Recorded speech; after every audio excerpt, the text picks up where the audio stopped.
Translation. Urvasi replied, O most handsome man, who is the woman whose mind and sight would not be attracted by you? If a woman takes shelter of your chest, she cannot refuse to enjoy with you in a sexual relationship. And the purport's very short. When a beautiful man and a beautiful woman unite together and embrace one another, how within the three worlds can they check their sexual relationship? Therefore, Srimad Bhagavatam 7:9-45 says, Yan mitunadi grihamedi shukham hi tucham. That's where the purport ends.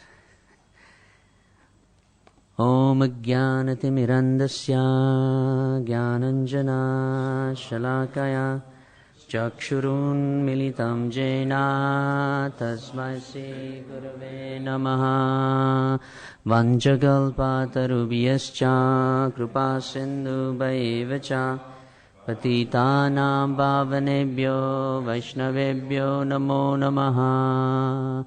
Jai Shri Krishna Chaitanya Prabhu Nityananda Shri Advaita Gadadhara Shivasadi Gaura Bhakta Vrinda. Hare Krishna Krishna Krishna Hare Hare, Hare Rama Rama Rama Hare Hare. So a series of verses there, and coming to a very short purport. So asking for all the blessings of all the Vaishnavas here that we can speak some words to illuminate what Prabhupada is saying. First of all, Prabhupada just quoted the Sanskrit there, and there was no translation either. If you noted, it was just one part of the verse. So that was from Prahlad Maharaj. Prahlad Maharaj is speaking, that verse is, Prahlad Maharaj is speaking to Nrsimhadev. 7:445. So we didn't know what it meant. He just said the Sanskrit. So the translation of that verse is, sex life is compared to the rubbing of two hands to relieve an itch. Griha maidis, so-called grihastas, who have no spiritual knowledge, think that this itching is the greatest platform of happiness, although actually it is the source of distress. The Kripanas, the fools who are just the opposite of Brahmanas, are not satisfied by repeated sensual enjoyment. Those who are dhira, however, who are sober and who tolerate this itching, are not subjected to the sufferings of fools and rascals. So that was just Prahlad Maharaj. And of course Prahlad Maharaj was a grihastha as well, and he's speaking this verse. So it's interesting. And Prabhupada differentiates griha maidis and grihasthas equally. In case we start pointing our fingers everywhere, Prabhupada is saying griha maidis in this verse. Those that have no spiritual knowledge whatsoever. Equally, he speaks about brahmanas and kripanas. Two words which are opposite. Kripana means those that are miserly. And one translation of Brahmana is those that are very broad-minded. Broad-minded. So in Burijan's book, in the Gita, he speaks about this differentiation of Brahmanas and Kripanas. And he says that if you have great wealth, but if you're a Kripana, you never give it away. You keep it all. Referring to the fact that the great wealth that we all have is spiritual life. And Brahmanas, when they have this wealth, they share it with others. They share this tremendously with others. Whenever Prabhupada speaks about this principle, he always quotes, I was looking on the folio just this morning, and Prabhupada always quotes so many times one famous verse whenever he speaks on this principle of sex life. Anyone remember that one? From the Sri Sampradaya. Yamunacharya. He quotes Yamunacharya so often, who was obviously great acharya, a king in South India. And Prabhupada always quotes him after this, Yadavadi mama Chaita Krishna Padara Vindayo.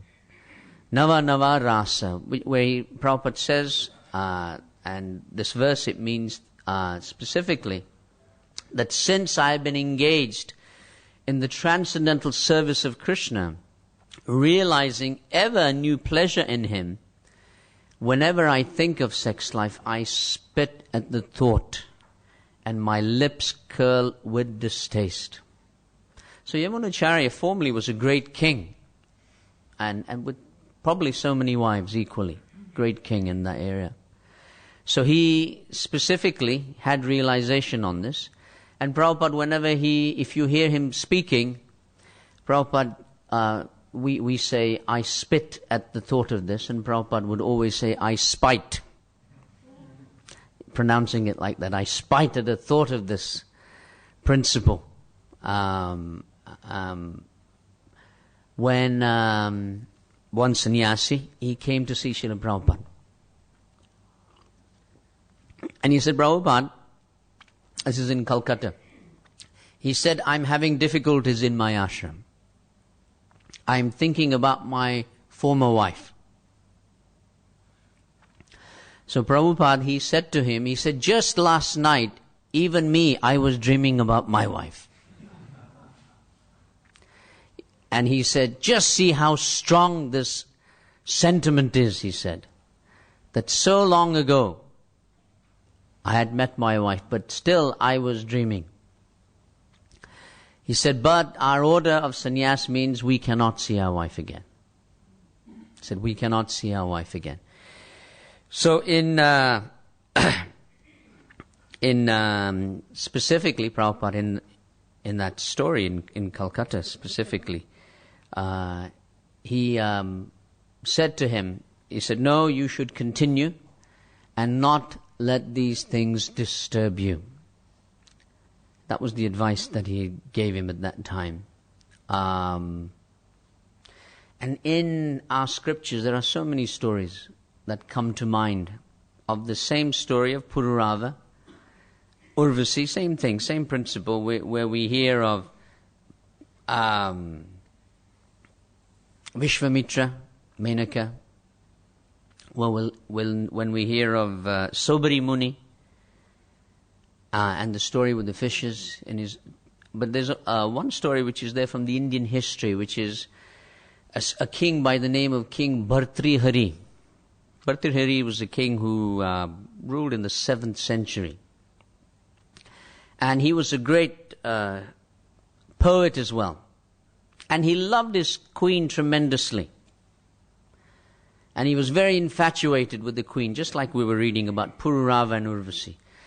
So that whenever he would meet her, he would compose so many verses. So once when he met his wife, he composed a series of verses they called Sringara Satak, which are 100 poems in glorification of the beauty of his wife. You can read them all. It's Sringara Satak. So he immediately upon seeing his wife, he composed these 100 verses. And Bhartrihari, because he was a great king, many sages would come and visit him. So one time, a great sage, he came to see him, and he said, my dear king, I want to give you a great gift. And he gave him a ring. And he said that whoever keeps this ring, their life will become most auspicious. So the king thought, wonderful.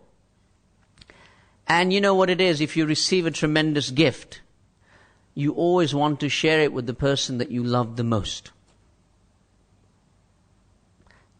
So he said to the queen, he said, I want to give you this ring, and your life will become most auspicious simply by keeping this ring. So the king then went to battle, and he won a few wars, and he came back. And when he came back, the courtesan girl who fans him every day, she came to see him. And she said, King Bhartrihari, I have a tremendous gift for you. And she gave the ring to him. And the king looked at the ring and he said, I recognize this ring. This is my ring. How did you get this ring? So then he did some investigation. And then after that investigation, he wrote some more poems. Because he had written 100 verses in praise of love and everything else. So he wrote 100 verses, not in praise of all of these things, but in praise of renunciation. What had happened was that he gave the ring to his wife, the queen. But the queen, she also said that, whatever amazing thing you receive, you want to share it with the person that you love the most. So the queen, she didn't love the king. She actually loved the general of the army of the king. So she took that ring and she gave it to the general and said, you keep this ring with you in battle, you will always be protected. So the general of the army, he took that ring and he thought, wow, what a wonderful gift. But the general, he didn't love the queen either. He loved the courtesan girl who used to fan the king. So he went and he gave that ring to the courtesan girl. And she didn't love the general either. She actually loved the king. So she thought, let me give this ring to the king because I love him the most. So, Sringara Satak, this is King Bhartrihari's interesting lesson on the futility of love. And, this story of Pururava is very much like that, isn't it? Yeah. Of all the different things that are going on, as all the soaps are about that, isn't it? Sakshi Gopal was speaking about Peyton Place, and you can tell he's from the 70s and 60s because it's not around anymore. and it goes into EastEnders now and other things, which is the same thing that's the Bhagavatam speaking about. And whenever these verses come up, we all wake up all of a sudden because all the philosophy stops and all these different riddles come in. So all of a sudden we start thinking, my God, what is this about?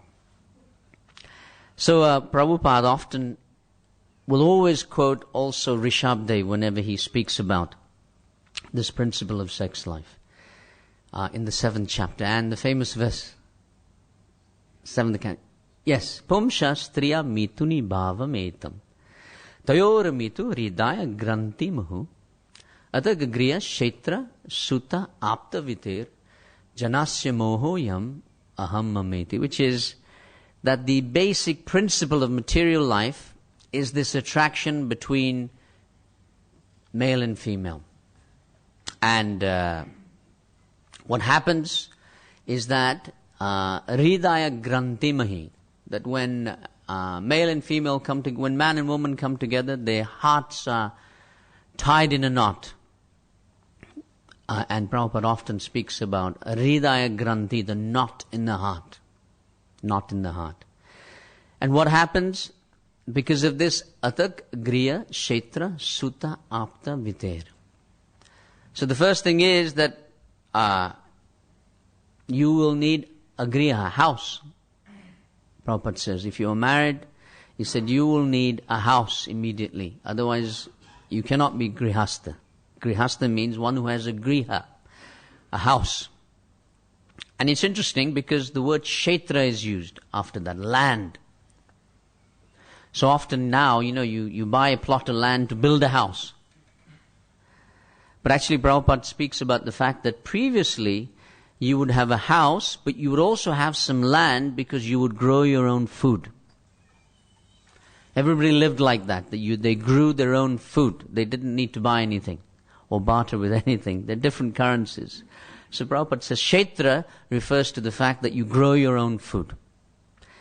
And sutta, and of course after the house and the land, children are there. And whenever children are there, sutta apta, you have friends and relatives immediately. And how do you run all of these things? Of the house, the land, the children, the relatives. How do you run it all? Prabhupada says, Viter, you need money. Otherwise you can't run it. And because of this whole concept, he says, we go into a consciousness of janasya mohuyam aham mameti, which means the concept of the principle of increasing our illusion, Prabhupada says, of I and mine. It increases the illusion of this world because we start to think I and mine when actually nothing is ours. Nothing is ours. We don't own anything. The only thing we own is swatantra ratna. The only thing, we don't even own this body or the mind or the senses because they're all material. We don't own them. But the only thing, they're all owned by Krishna, of course. But what do we own? Swatantra ratna, the jewel of free will. It's the only thing we own. The jewel of free will. As I often say in my lectures outside, I say life is a journey from B to D, the alphabets, A, B, C, D. From B to D. It's a journey from birth to death. And what's the letter in between B and D? C. Hopefully everyone got that one right. It's C. Of course, Jagadachi would be teaching that every day to the children. So it's C. So I always say the C refers to this Swatanta Ratna, your choice. You have a choice. That each one of us have a choice from a moment to moment basis to do the right thing or to do the wrong thing. And we own that. This is what we own. So, often I was just thinking about hundreds of things with this, but often the story of Bilava Mangal Thakur, the Bhaktivedanta players did a long time ago, you might remember that. And it's very, very similar to this. It's very similar to this story. And if we look at the life of Surdas, or Bilva Mangal Thakur, originally he was a Brahmin by the name of Shilana Brahmin. But he went into bad habits, and in due course he was visiting a prostitute by the name of Chintamani. And even the night that his father died, and the next morning he was meant to perform the funeral rites, this attraction, this lust is so powerful that it drove him not to stay for the funeral even. And he went that night to see Chintamani, and we know the story. That, there was a thunderstorm that night, so Chintamani lived on the other side of the river. And he wanted to go and see her, so the boatman said, "We're not taking you across." So Shilana said, "No way, I'm going." And he jumped on a log, and he crossed the river. And then when he got to the house, she was on the first floor or something, and the house was locked, so he got on a rope, and he climbed all the way into the house of Chintamani. And when Chintamani saw him, she said, "What are you doing here? It's the dead of night, and your father has passed away, and you're meant to be performing the funeral rites, Shilana. What is wrong with you?" And then she looked out of the window. The log that he was floating on wasn't a log, it was a dead body. He was so bewildered that he jumped onto a dead body and he went across. And the rope that he thought he climbed on wasn't a rope, it was a snake, a large snake. So one can become so bewildered. So of course Surdas, he realized, my God, Chintamani, what is she? He came to his senses. It takes a lot to come to our senses sometimes. The story sort of is telling us. And he of course became Bilva Mangal Thakur. And the story carries on as we know. And very beautifully depicted by the Bhaktivedanta players. Jai Krishna does it so well there. And of course later on he pokes his eyes out because he says these eyes are leading me into so many difficulties, because he wanted to enjoy with another Brahmin's wife. So he just said that these eyes, I want to poke them out. So the fever of lust within the sense of sight is so powerful. Imagine that the fever of lust within the sense of sight, within the firefly, it's so powerful that it will jump or dive into the fire just to enjoy the fire, but it kills itself. Kills itself. That principle is there. But what we learn from Surdas or Bilvamangal Thakur is that really the bliss is in vairagya, detachment, Krishna consciousness. But today, the bliss is no longer in vairagya. Instead, life has changed. The bliss is in Viagra.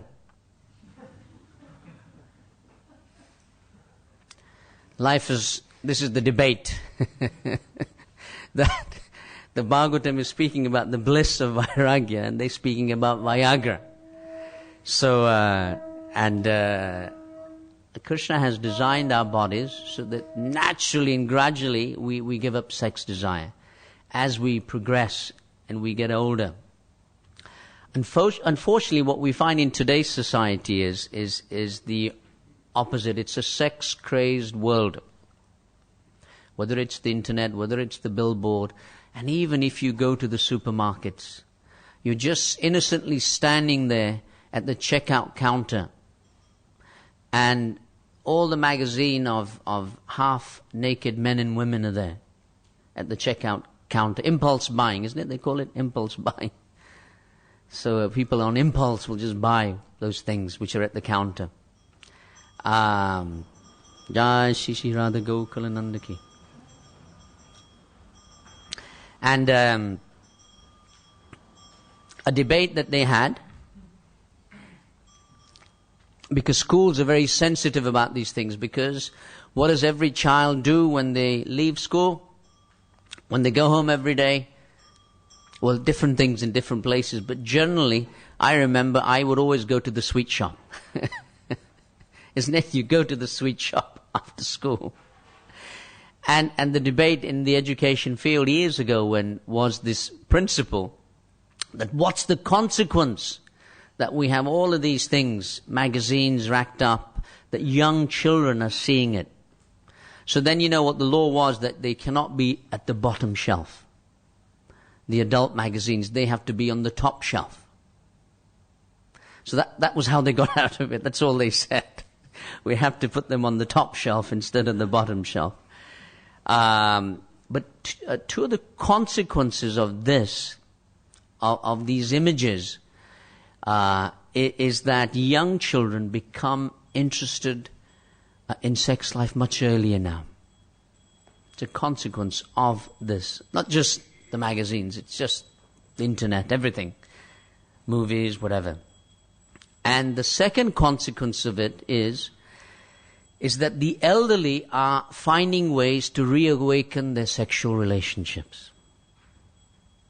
Interesting. This is the consequence of simply the internet, magazines and different things. Now, most people all agree that, okay, children shouldn't be interested in it. But, when it comes to, none of them will support the fact that the elderly should give up sexual desires. They should persist in old age with this, and hence they came out with Viagra, sorry. Not the other one. Hopefully they should have come out with the other one. This drug, that how it's available to each one of us. Isn't it? Once I saw a T-shirt which said, "Already disturbed, do not disturb." Kali Yuga is such a thing that we're already disturbed. You don't need, these different stimulants to disturb you. And we're already disturbed. Do not disturb. And why does the Bhagavatam and the Gita warn against all of these things is because sex desire is so strong that without spiritual training, even at the time of death, we will meditate upon it. Even at the time of death, we will start thinking about this. And Prabhupada, to support this assertion, he gives the story of a king and his minister. And when the king asked the minister, he said, when will the desire for sex, when would it end? And the minister said, it lasts all the way to the point of death. And the king said, I don't believe you. And then the minister said, no, I'll take you to see one of your citizens who's dying. But please bring along with you your beautiful daughter. And Prabhupada then tells the story that when the king arrived, and the citizen would be so amazed to see that the king had come at the moment when he's dying. But the dying man, instead of looking at the king, he was looking at the beautiful daughter of the king. So the king then realized, my God, even to the point of death, this desire is there. So often we may preach about this, and we say that if your consciousness is not correct, then at the time of death, whatever you think of, you become. Yam yam vapi smaram tyajate ante kalevaram. Whatever we think of, we become. So people are so engrossed in this principle that Prabhupada often speaks about the fact that in their next life they will become monkeys and pigeons. Prabhupada very strong. Said you will become monkeys and pigeons. Why? Because both of these species, they have no guilt and no inhibitions. And they can enjoy 1,000 times a day this pleasure. So for us specifically, we need to pray. And we need to pray for the desire to become free of sexual cravings. When I was just going to, secondly, just look at those verses in the Gita, the 3rd chapter, which speaks of this. And that is that why do people do the wrong thing and even act improperly, even when it's in the Shastra? Sometimes we know what is the right thing. We even want to do the right thing. But there's a fever or a power that forces us to do the wrong thing. This is the question Arjuna is asking. And what is that force? Isn't it? Everybody knows if you keep smoking cigarettes, you'll get lung cancer or whatever. But still, people will continue smoking. Hridayananda Maharaj tells the story of the man who got cancer in the mouth and everything else, and then finally they had to cut a hole in his trachea here, in the neck, so he could breathe from the neck. But this force, which is so powerful that when the doctors went to see him, he was smoking the cigar from his neck. So this is the power of lust. So it can bewilder you even to that. So Krishna in the 3rd chapter, 37, he says, Kama esha krodha esha rajaguna samudabaha mahasanu maha papma. So he says that it is lust only, Arjuna, which is the greatest enemy of this world. We often tend to think that this devotee is my enemy, or this person's my enemy, or they're my enemy in life. Unfortunately, life is like that, even in a Krishna-conscious society. We tend to think they're my enemies and they're whatever. But actually, Krishna is saying that the real enemy is already within. It's actually lust, he's saying. And he calls it Mahavirinam, which means the greatest enemy. So in Rajaniti, which are instructions for Kshatriyas on diplomacy, it is said that an enemy is controlled with 4 things. The first one is words. So if you have an enemy, you control him with good words. Try and pacify him. Gifts, Hopefully some Mangalarti sweets will do the trick. A position. You give a position to someone, not the enemy anymore, they're happy. And finally, punishment. Baladev Vidyabhushana, he describes that lust is Mahapapam, the mightiest enemy. And all the other methods will not work, only the danda will work. The stick will work. And Bhaktisiddhanta Saraswati Thakur would often speak of this, that every morning when you get up, you should beat your mind with a shoe 100 times. And every night when you go to sleep, you should beat your mind with a broomstick 100 times. So just to give us that idea, that, I don't know why there's a shoe and a broomstick, but maybe different things in the day or something. You put your shoes on in the morning and you're sweeping the room at night, I'm not sure. But he says, but it's the principle that you beat the mind 100 times. Every morning when we get up, it is, isn't it? We don't want to get up. The mind wants to do what it wants to do. So you have to beat it. So similarly, when this power comes of lust, we have to get the shoe out. We have to get the broomstick out. And Krishna in the Gita, he carries on. And actually, if we look at this, every day in school, we would have to recite Jesus' prayer. Everybody went to school here, well, in England. And you remember we would all recite the prayer, isn't it? Our Father who art in heaven, hallowed be thy name, and so on. And what struck me, and I remembered from that, which is very important for today's verses, and it's a beautiful thing, actually, beautiful statement from the Christian tradition. And it says, and lead us not into temptation. And it's so profound, very small thing, which we may have ignored when we're in school. But when we read the Gita and you think about it, praying to the Lord, lead us not into temptation. Because temptation is such a thing that from a moment-to-moment basis you have a choice to do the right thing or the wrong thing.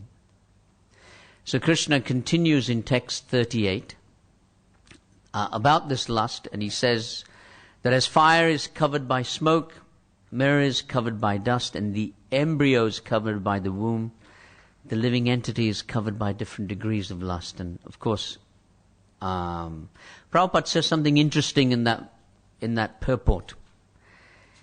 And he says that in the human form of life, one can conquer the enemy lust by the cultivation of Krishna consciousness under able guidance. You can't conquer it on your own. You need able guidance. And hence, we have so many devotees that guide us in our spiritual life. Through our own endeavors, it's not possible to overcome lust. We need the grace of Guru and we need the grace of Krishna equally in order to conquer this enemy. And where's the enemy situated? In the next verse, Krishna says, the enemy is situated. If we know that's the greatest enemy, if you're a strategist, if you know there's an enemy, you want to know where is the enemy now. And Krishna says the senses, the mind, and the intelligence are the sitting places of this lust. And Prabhupada in the purport he says lust is the greatest enemy because it covers our knowledge of the absolute truth. And before a battle, if you want to know the enemy is here, how do you deal with him? So Krishna in the next verse tells us how to attack this lust, and he says the following thing: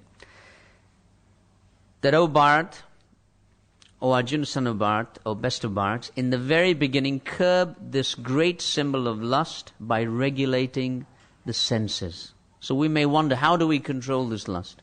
Is it the senses? Is it the mind? Is it the intelligence? So Krishna here very amazingly saying you begin with the senses. Why? Because the senses are the grossest. And being gross, they're easier to control. We might think, no, the mind is easier and the intelligence, but Krishna is saying no. He says you begin with the senses. And how do we control the senses? Automatically, this is done in Vaidhi Bhakti. We come to the morning program, and if you come from 4:30 till now 8:30, practically all the 64 items of devotional service are present within it. There was a famous pianist, his name was Paderewski,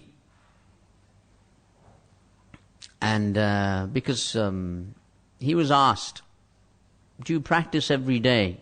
And he practiced every day for 50 years, piano, even though he was a master at it. But still every day he would practice. So Vaidhi Bhakti is about that. It's about practice. And Paderewski, he said that if I don't practice for 1 day, I notice it. If I don't practice for 2 days, my friends notice it. And if I don't practice for 3 days, everybody notices it. He says, why? Because when I play, I notice on the first day that I haven't been practicing. Second day, everyone notices. And the third day, everyone know in the big performances that I haven't been practicing. So I thought that was interesting. That, when we are not regulating our devotional service, we begin to notice it. If we don't come to the morning program for 1 day, we notice, isn't it? 2 days, everyone else notices in the ashram. How come you're not coming? And the third day, the temple president will come and see you as well. Say, how come you're not coming to the morning? A bit like Paderewski. 1 day, 2 day, and 3 days. When Beethoven, he obviously a great musician as well. And he composed so many amazing things. So he was playing for the royalty. And when he finished playing for the royalty came up and they spoke to him and said, Beethoven, you are a genius.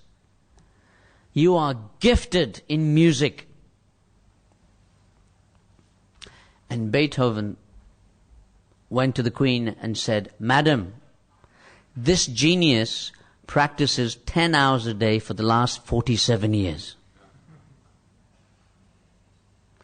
Meaning that even someone may look like an amazing musician, they still practice. And they have always practiced. Even if they're gifted. So what to speak of us? What to speak of us? We have to practice. And Vaidhi Bhakti is about that, practicing all of these things. We may not win today. We may lose the battle. But tomorrow's another day. We can fight again. And Bhakti is not about losing the battles every day. Bhakti is all about winning the war at the end of the day. You may lose so many battles in the day with your mind, with your senses, with your intelligence. But Vaidhi Bhakti is all about the fact that you continue, you carry on, you keep at it. Like Paderewski said, like Beethoven had said, and then we'll find, and just concluding on it, my time's run out. Prabhupada says something very interesting. He says that transcendental knowledge has been described as having the power to purify our consciousness of passion and raise it to goodness. So Krishna's warning that be careful of the mode of passion because it will invoke lust. So transcendental knowledge does that. So why are we studying transcendental knowledge? Why are we in the Bhagavatam class? Because it will raise our consciousness from passion to goodness. But now in the final verse, Prabhupada is saying in this chapter, Krishna has certified transcendental knowledge as being able to award our intelligence the strength to overcome lusty desires. Very interesting. that transcendental knowledge will award our intelligence the strength to overcome these difficulties that we may face. And Raghunath Das Goswami, in his Manasiksha, he speaks about the highwayman of lust. The highwayman of lust. He calls him the Daku. And he says, the highwayman of lust has come to rob me of my greatest treasure. What's our greatest treasure, everyone? Raghunath Das Goswami, he says, our desire to become Krishna conscious. So the highwayman of lust has come to rob me of my greatest desire, which is the desire, a treasure to become Krishna conscious. But he will steal everything from me by giving me other desires. So Prabhupada, he says that one who comes to Krishna consciousness is fortunate. One who doesn't come is unfortunate. But then he says one who comes and he leaves is the most unfortunate. And, these desires, they come and get us. And finally, Bhaktivinoda Thakur says the following.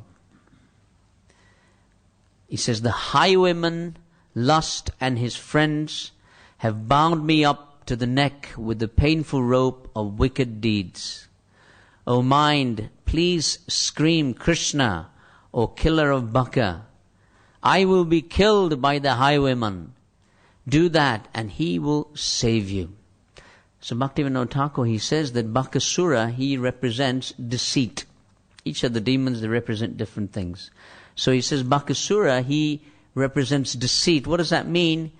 Lust comes in as a very nice thing that will make us happy. But its purpose is to slit our throat and steal our wealth. Hence our intelligence has to be fixed. Because if it's not fixed, we will be doomed. Just like if you have bodyguards, the intelligence is like the bodyguards. If the bodyguards are already paid off by the enemy, as you find in all South American countries, isn't it? The general, all of a sudden, he dies in the end because the bodyguards have been bribed. Or even Indira Gandhi, in the end, her own bodyguards killed her. So it is like that. And Subhag Swami, when he was here, I think he was here, he joined here. I just met him in Mayapur, and he fondly remembers his time with Prabhupada. Prabhupada was very fond of him. I was reading. And whenever Subhag Swami would come, he would ask him to come and sit in front, and he made him his own personal servant. He would speak to him in Bengali. He was doing a degree in chemistry here. And then he joined, and Prabhupada was very fond of him. So Subhag Swami, he asked him the same question. He said, Prabhupada, this lust is giving me so much difficulties. Living in London, he said. We're living in London. It's impossible to get away from it. So he said, how do we overcome it? So Prabhupada gave these same answers of Kama Esha, Krodha Esha, all of these things. He says your intelligence, your senses, Vaidhi Bhakti, and then at the end of the day, he went to Prabhupada and he asked him in Bengali, same thing. He said, Prabhupada, still this lust is giving me so much difficulties. What is the answer? What is the secret? And Prabhupada said only 2 words. He said, Govinda Ichha. How will I conquer it, he said. And Prabhupada said, Govinda Ichha. Only it is up to Krishna to free you from all of these difficulties. Krishna's desire is the only thing that can do that. And Indrajumna Swami, when he was reflecting on the same thing, he said when he was at the airport and he was Prabhupada's servant, and he was traveling with him, and when Prabhupada was looking at him, his attention drew to the airline hostesses who were going past. And he started looking at them. And then he caught himself that he was with Prabhupada. And he stopped, and Prabhupada saw him, and Prabhupada said to him, beautiful, aren't they? And Prabhupada then said to him, imagine how much more beautiful the Creator is. Srila Prabhupada ki. Gaur Premanande.